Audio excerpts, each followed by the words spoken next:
കേരളത്തിൽ സജീവമായി തുടരുന്ന രണ്ട് രാഷ്ട്രീയ പാർട്ടികളാണല്ലോ സി പി എമ്മും കോൺഗ്രസും. സംസ്ഥാനത്തെ മുൻനിര രാഷ്ട്രീയ പാർട്ടികൾ എന്ന് വേണമെങ്കിൽ നമുക്ക് വിളിക്കാവുന്ന രണ്ടെണ്ണം. ഞാനൊരു ചോദ്യം ചോദിച്ചോട്ടെ. സി പി എമ്മിനും കോൺഗ്രസിനും പ്രവർത്തകരുണ്ട്. അവരവരുടെ പാർട്ടികൾക്ക് വേണ്ടി ആത്മാർത്ഥമായി ജോലി ചെയ്യുന്ന പ്രവർത്തകർ. ചോദ്യം ഇതാണ്: എന്താണ് സി പി എം പ്രവർത്തകരും കോൺഗ്രസ് പ്രവർത്തകരും തമ്മിലുള്ള വ്യത്യാസം? രണ്ട് രാഷ്ട്രീയ പാർട്ടിയിലും ഉള്ളത് പ്രവർത്തകർ തന്നെയാണ്. രണ്ട് രാഷ്ട്രീയ വിശ്വാസങ്ങളുടെ അടിസ്ഥാനത്തിൽ പ്രവർത്തിക്കുന്നു എന്നേയുള്ളൂ. പ്രകടമായ വ്യത്യാസം അതുമാത്രമാണ് എന്ന് പലരും ചിന്തിക്കുന്നുണ്ടാകും. ബാക്കിയെല്ലാം ഒരേപോലെ തന്നെയാണല്ലോ. രാഷ്ട്രീയ പരിപാടികളിൽ പങ്കെടുക്കുന്നതും തിരഞ്ഞെടുപ്പ് സമയത്ത് തങ്ങളുടെ പാർട്ടിക്ക് വേണ്ടി തിരഞ്ഞെടുപ്പ് പ്രവർത്തനങ്ങൾ നടത്തുന്നതും എല്ലാം രണ്ടു കൂട്ടരും ചെയ്യാറുണ്ട്. അപ്പോൾ പിന്നെ അക്കാര്യങ്ങളൊന്നും വ്യത്യാസമൊന്നും കാണുന്നില്ല. പൊതുവെ നോക്കുമ്പോൾ രണ്ട് രാഷ്ട്രീയ വിശ്വാസങ്ങളിലുള്ള പ്രവർത്തകർ എന്നതിലുപരി മറ്റു വ്യത്യാസങ്ങൾ ഒന്നുമില്ല എന്നായിരിക്കും നമ്മളിൽ ഭൂരിപക്ഷം പേരും ചിലപ്പോൾ കരുതിയിരിക്കുന്നത്. എന്നാൽ അങ്ങനെയല്ല. കമ്മ്യൂണിസ്റ്റ് പാർട്ടി പ്രവർത്തകരും കോൺഗ്രസ് പാർട്ടി പ്രവർത്തകരും തമ്മിൽ പ്രകടമായ വ്യത്യാസങ്ങളുണ്ട്. അതിലേറ്റവും പ്രധാനമായി ചൂണ്ടിക്കാണിക്കേണ്ടത് ഒരേ ഒരു കാര്യമാണ്. കമ്മ്യൂണിസ്റ്റ് പാർട്ടി ഒരു കേഡർ പാർട്ടിയാണ്. കേഡർ സംവിധാനത്തിലൂടെ പ്രവർത്തകരെ റിക്രൂട്ട് ചെയ്ത് പാർട്ടി പ്രവർത്തനങ്ങൾക്കായി നിയോഗിക്കുന്ന ഒരു പാർട്ടിയാണ് ഈ പറയുന്ന സി പി എം. എന്നാൽ കോൺഗ്രസ് പാർട്ടി അങ്ങനെയല്ല. കോൺഗ്രസ് പാർട്ടിയുടെ മെമ്പർഷിപ്പ് എടുക്കുന്ന ഏതൊരു വ്യക്തിക്കും കോൺഗ്രസ് പാർട്ടി പ്രവർത്തകനായി മാറാം. മെമ്പർഷിപ്പ് എടുക്കുന്നത് എപ്പോഴാണോ അപ്പോൾ മുതൽ അയാൾ കോൺഗ്രസ് പാർട്ടി പ്രവർത്തകനാണ്. എന്നാൽ സി പി എമ്മിൽ ആ ഒരു സംവിധാനമല്ല നിലനിൽക്കുന്നത്.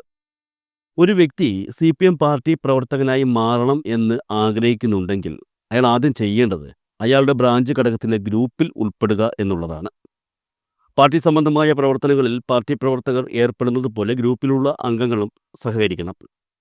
ഒരു വർഷം കഴിയുമ്പോൾ ആ ബ്രാഞ്ച് തലത്തിലുള്ള നിരവധി ഗ്രൂപ്പ് അംഗങ്ങളിൽ നിന്നും തിരഞ്ഞെടുക്കുന്നവരെ കാൻഡിഡേറ്റ് മെമ്പർമാരായി പ്രൊമോട്ട് ചെയ്യും.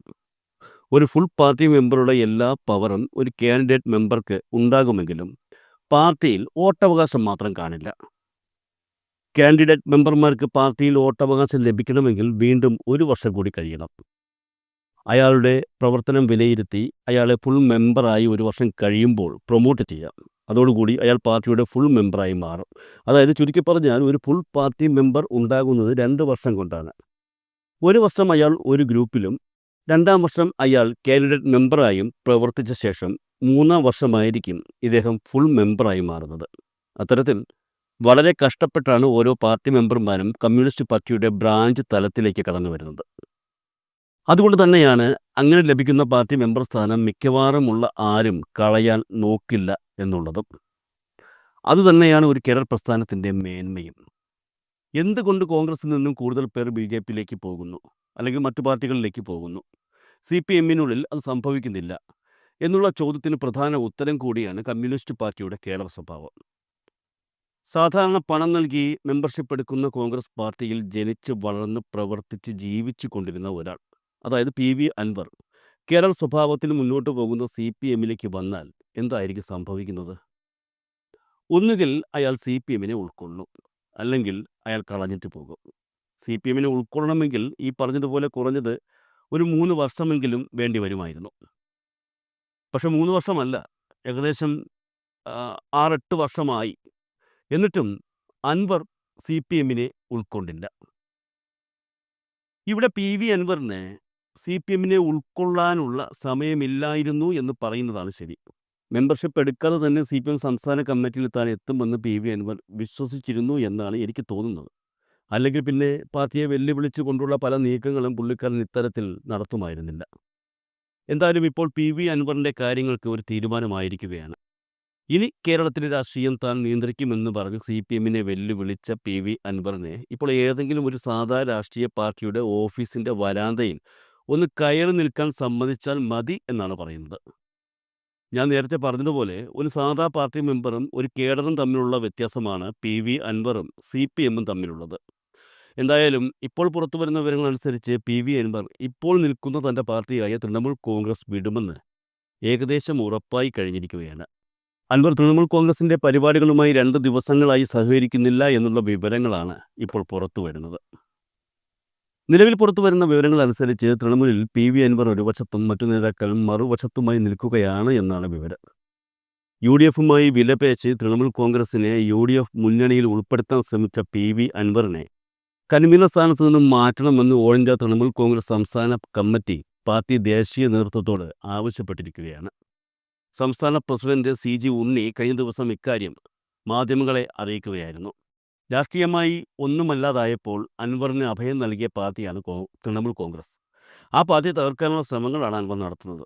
അഭയം നൽകിയ പാർട്ടിയെ തകർക്കാൻ ശ്രമിച്ച അൻവറിനെ കേരളത്തിലെ തൃണമൂൽ കോൺഗ്രസ് പാർട്ടിയും നേതാക്കളും പ്രവർത്തകരും അംഗീകരിക്കുന്നില്ലെന്നും അൻവറിനെ പാർട്ടിയിൽ നിന്നും പുറത്താക്കണമെന്നും കേരളത്തിലെ പാർട്ടി നേതൃത്വവും ദേശീയ നേതൃത്വത്തോട് ആവശ്യപ്പെട്ടിരിക്കുകയാണ്.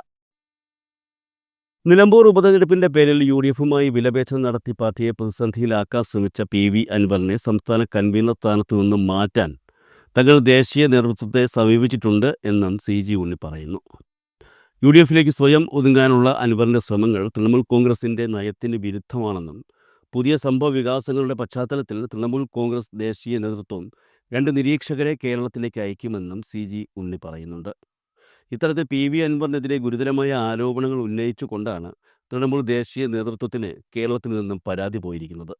ഈ പരാതി കൃത്യമായി പരിശോധിക്കുമെന്നും അൻവർ പാർട്ടിയെ UDFിൽ ചേർക്കാനുള്ള ശ്രമങ്ങൾ നടത്തിയെന്ന് ബോധ്യപ്പെട്ടാൽ ഉറപ്പായും നടപടി ഉണ്ടാകുമെന്നും തങ്ങൾക്ക് അറിയിപ്പ് കിട്ടിയതായും CG ഉണ്ണി വ്യക്തമാക്കുന്നു.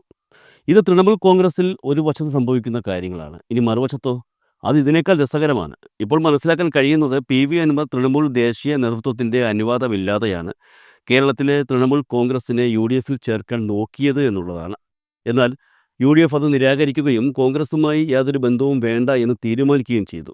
അതിൻ്റെ അടിസ്ഥാനത്തിൽ ഒന്നുകിൽ വേറെ പാർട്ടി അല്ലെങ്കിൽ നിലവിൽ UDFിലുള്ള ഏതെങ്കിലും ഒരു പാർട്ടിയിൽ ചേരുക എന്ന നിർദ്ദേശം UDF നേതൃത്വം PV അൻവറിന് കൊടുക്കുകയും ചെയ്തു. ഇതോടെ PV അൻവർ തൃണമൂൽ കോൺഗ്രസിനെ രാഷ്ട്രീയ ജീവിതത്തിൽ നിന്ന് ഒഴിവാക്കാൻ ശ്രമം തുടങ്ങി എന്നുള്ള വിവരങ്ങളാണ് ഇപ്പോൾ പുറത്തു വന്നുകൊണ്ടിരിക്കുന്നത്. ഇതിൻ്റെ ഭാഗമായാണ് PV അൻവർ പ്രഖ്യാപിച്ചിരുന്ന തൃണമൂൽ കോൺഗ്രസിൻ്റെ പല പരിപാടികളും ഇപ്പോൾ ഒഴിവാക്കിയിരിക്കുന്നത് എന്ന വിവരങ്ങളും പുറത്തു വരുന്നുണ്ട്. തൃണമൂൽ കോൺഗ്രസിൻ്റെ ബാനറിൽ കാസർഗോഡ് നിന്നും 15 ദിവസം നീണ്ടു നിൽക്കുന്ന പ്രചരണ ജാഥ ഉണ്ടാകുമെന്ന് നേരത്തെ അൻവർ പറഞ്ഞിരുന്നു. അതുപോലെ തന്നെ ജാഥയുടെ കൂടെ മെമ്പർഷിപ്പ് ക്യാമ്പയിൻ നടക്കുമെന്നും ജാഥ എറണാകുളത്തെത്തുമ്പോൾ വിവിധ പാർട്ടികളിൽ നിന്നും വന്നവരെ ലയിപ്പിക്കുന്ന സമ്മേളനം അവിടെ നടക്കുമെന്നും പുള്ളിക്കാരൻ മുൻപ് വ്യക്തമാക്കിയിരുന്നു.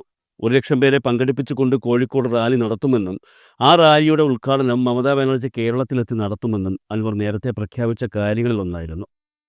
അതുപോലെ തന്നെ തദ്ദേശ തെരഞ്ഞെടുപ്പിന് മുന്നോടിയായി പഞ്ചായത്ത് തല മുന്നൊരുക്കങ്ങൾ പൂർത്തിയാക്കുമെന്നും പുതിയ സംസ്ഥാന കമ്മിറ്റിയുടെ പ്രഖ്യാപനം ഉടനെ ഉണ്ടാകും എന്നുമൊക്കെ അൻവർ നേരത്തെ പ്രഖ്യാപിക്കുകയുണ്ടായി.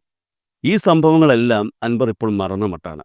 കാരണം തൃണമൂൽ കോൺഗ്രസുമായി ബന്ധപ്പെട്ട മിക്കവാറുമുള്ള എല്ലാ പരിപാടികളിൽ നിന്നും അൻവർ പതുക്കെ ഒഴിവാകുന്ന കാഴ്ചകളാണ് ഇപ്പോൾ കാണാൻ കഴിയുന്നത്.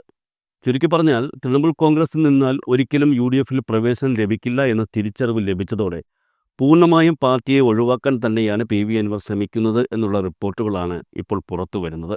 മാത്രമല്ല പുതിയൊരു പാർട്ടി ഉണ്ടാക്കി ഒരിക്കലും UDFിലേക്ക് പോകാൻ പറ്റാത്ത ഒരു അവസ്ഥയുമാണ്. ഇനിയൊരു പാർട്ടി ഉണ്ടാക്കിയാൽ ഒരിക്കലും കേരളത്തിലെ രാഷ്ട്രീയ പ്രബുദ്ധതയുള്ള ജനങ്ങൾ തന്നെ അംഗീകരിക്കില്ല എന്ന കാര്യം അൻവറിന് നന്നായി അറിയാം. പുതിയ രാഷ്ട്രീയ പാർട്ടി ഉണ്ടാക്കി UDFിലേക്ക് കയറാൻ ചെല്ലുമ്പോൾ അവർ നടക്കില്ല എന്നെങ്ങാനും പറഞ്ഞാൽ പിന്നെ ആത്മഹത്യ മാത്രമേ അൻവറിൻ്റെ മുന്നിൽ വഴിയുള്ളൂ. ഈ ഒരു തിരിച്ചറിവിൻ്റെ അടിസ്ഥാനത്തിലാണ് കോൺഗ്രസ് പാർട്ടിയിൽ ചേരാം എന്ന നിലപാട് അൻവർ കൈക്കൊണ്ടിരിക്കുന്നത് എന്നാണ് സൂചനകൾ. അൻവർ മാത്രമായിട്ട് കോൺഗ്രസിലേക്ക് വന്നാൽ സ്വീകരിക്കാമെന്ന നിലപാടാണ് കോൺഗ്രസും കൈക്കൊണ്ടിരിക്കുന്നത്. അതുകൊണ്ട് തന്നെ ഈ വരുന്ന നിലമ്പൂർ ഉപതെരഞ്ഞെടുപ്പിൽ UDF സ്ഥാനാർത്ഥിയെ വിജയിപ്പിക്കാനായുള്ള എല്ലാ ശ്രമങ്ങളിലും അൻവർ പങ്കാളിയാകും എന്നും നിലമ്പൂർ ഉപതെരഞ്ഞെടുപ്പിന് ശേഷം PV അൻവർ കോൺഗ്രസിലേക്ക് എത്തുമെന്നുമാണ് അറിയാൻ കഴിയുന്നത്. നിലമ്പൂരിലെ ഉപതെരഞ്ഞെടുപ്പ് ഇക്കാര്യത്തിൽ നിർണായകമാണ്. കാരണം തൻ്റെ പിന്തുണയുണ്ടെങ്കിൽ അവിടെ UDF സ്ഥാനാർത്ഥിക്ക് ജയം സുനിശ്ചിതമാണെന്ന് അൻവർ നേരത്തെ വ്യക്തമാക്കിയിരുന്നു. തൃണമൂലിനെ UDFിൽ എടുക്കണമെന്ന് ആവശ്യപ്പെട്ടപ്പോൾ അൻവർ മുന്നോട്ട് വച്ച വാഗ്ദാനവും താൻ UDF സ്ഥാനാർത്ഥിയെ വിജയിപ്പിച്ച് കൊടുക്കാമെന്നുള്ളതായിരുന്നു. എന്നാൽ തൃണമൂൽ കോൺഗ്രസിൽ നിന്നുകൊണ്ടുള്ള അൻവറിൻ്റെ സഹായം വേണ്ട എന്ന UDF തീർത്തു പറഞ്ഞതോടെ അൻവർ അതുവരെ കെട്ടിയ മനക്കോട്ടകളെല്ലാം തകർന്ന് തരിപ്പണമാവുകയായിരുന്നു. എന്തായാലും നിലമ്പൂർ ഉപതെരഞ്ഞെടുപ്പ് കഴിഞ്ഞ് ഫലം UDFിന് അനുകൂലമാണെങ്കിൽ അതിനുശേഷം അൻവറിന് കുറച്ച് ജീവൻ ബാക്കിയുണ്ടാകും. എന്നാൽ ഉപതെരഞ്ഞെടുപ്പിൽ UDF പരാജയപ്പെടുകയെങ്ങാനും ചെയ്താൽ നിലമ്പൂർ മണ്ഡലത്തിനൊപ്പം PV അൻവർ എന്ന രാഷ്ട്രീയക്കാരനെയും UDF മറക്കും. ഈ രണ്ടിലൊന്ന് ഉറപ്പാണ്.